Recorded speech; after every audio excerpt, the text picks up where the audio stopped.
एक बार का जिक्र है। बहुत पुराने दौर में एक नन्हा सा गांव था जिसके किनारे एक घना जंगल फैला हुआ था। उसी गांव में रहती थीं दो बहनें, नूर और ज़ारा। नूर भोली भाली, नर्म दिल, मुस्कुराहट से मोहब्बत बांटने वाली, और ज़ारा खूबसूरत मगर गुरूर से भरी हुई, तेज़ ज़बान और हमेशा हुक्म चलाने वाली। दोनों एक ही घर में रहती थीं, मगर दिलों में ज़मीन और आसमान जितना फासला था। उनकी माँ बूढ़ी थी, बीमार रहती थी। एक सुबह कमज़ोर आवाज़ में बोली, बेटियों, पानी ख़त्म हो गया है, कोई कुएं से भर लाए। ज़र्रा ने माथे पर बल डालते हुए कहा, मैं? क्यों? नूर जाए, वो तो वैसे भी दूसरों के कामों के लिए बनी है। नूर ने आहिस्ता से सांस ली, मगर चेहरे पर मुस्कुराहट बरकरार रखी। ठीक है अम्मा, मैं ले आती हूँ, ज़ारा अभी थकी हुई है, आराम करेगी। नूर ने पानी का मटका उठाया और जंगल की तरफ चल पड़ी।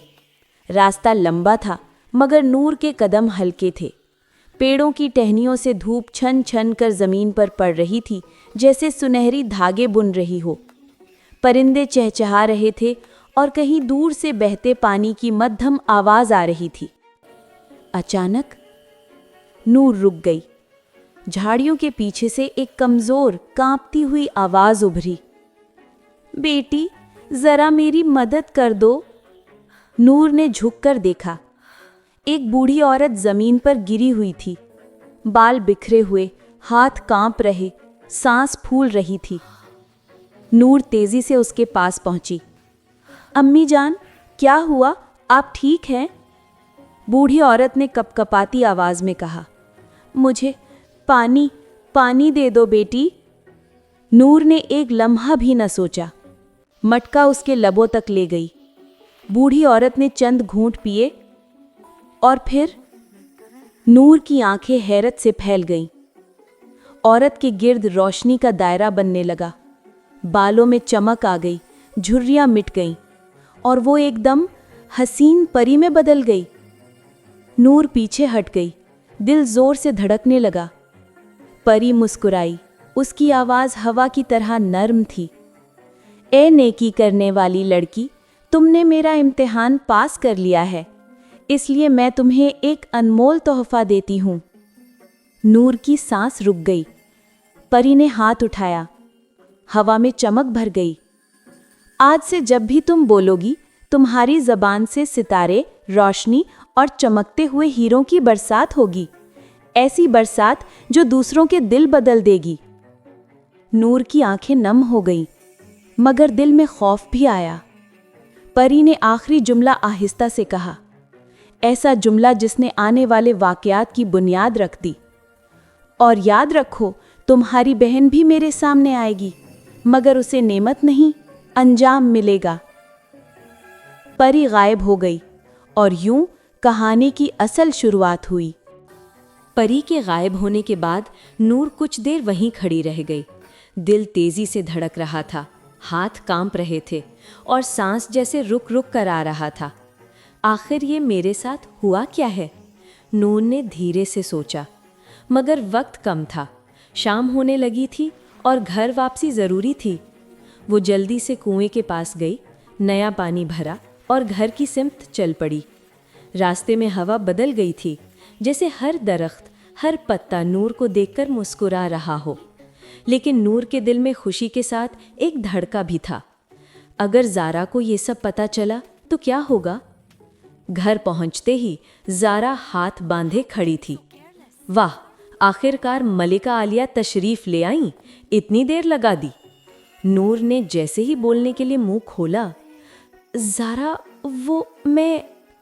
अगले ही लम्हे नूर के होंठों से चमकते हुए सितारे और छोटे छोटे सफ़ेद और नीले हीरे टपकने लगे। कमरा रोशनी से भर गया। ज़ारा की आंखें हैरत से खुल गईं। ये क्या है? हीरे, वाकई हीरे। नूर घबरा गए, हाथ से मुंह छुपाने लगी। मैं समझा नहीं रही ये सब। और मज़ीद हीरे फर्श पर झिलमिलाने लगे। माँ ने कमज़ोर कदमों से आगे बढ़कर नूर का हाथ थामा। बेटी, ये कैसा करिश्मा है?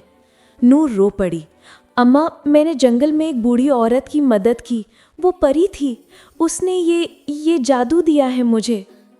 زارا کی آنکھوں میں حیرت آہستہ آہستہ لالچ میں بدلنے لگی۔ وہ جھک کر زمین سے ہیرے اٹھانے لگی جیسے بے قیمت چیزیں ہوں۔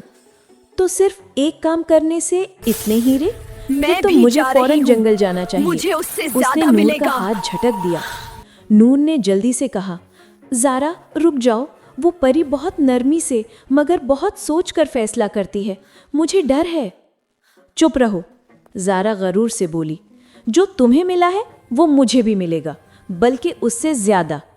وہ تیزی سے گھر سے نکل گئی۔ نور دروازے تک دوڑی۔ زارا رک جاؤ، میری بات سنو، وہ سب کے لیے ایک جیسا نہیں کرتی۔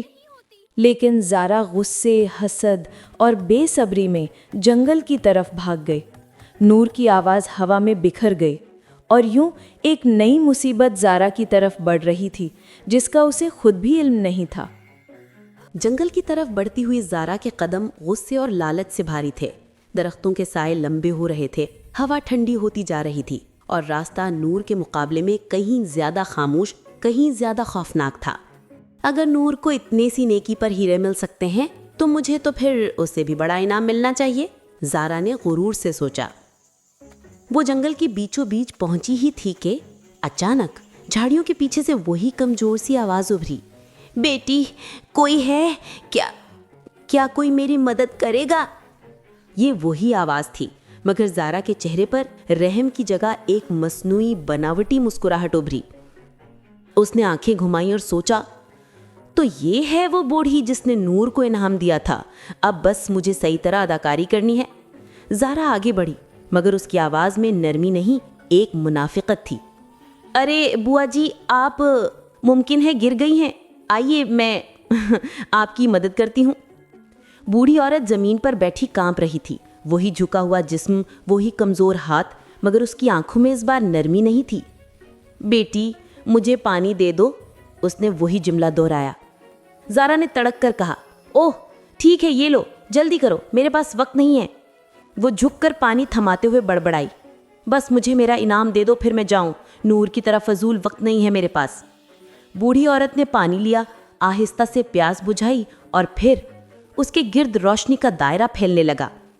لیکن یہ روشنی نور والی چاندنی جیسی نرم روشنی نہیں تھی، یہ روشنی تیز تھی، جلتی ہوئی، ہوا میں سرسراہٹ سے گونجی۔ بوڑھی عورت ایک شاندار پری میں بدل گئی، مگر اس کے چہرے پر مسکراہٹ نہیں، سختی تھی۔ پری نے سرد آواز میں کہا، زارا میں جانتی ہوں تمہارے دل میں کیا ہے، تم نے مدد نہیں کی، تم نے لالچ کیا، اور لالچ کبھی انعام نہیں لاتا، صرف انجام لاتا ہے۔ زارا پیچھے ہٹ گئی، سانس پھول گیا۔ پری نے ہاتھ اٹھایا، ہوا گرجی، اور زارا کے ارد گرد سایوں جیسی کالی چمک پھیل گئی۔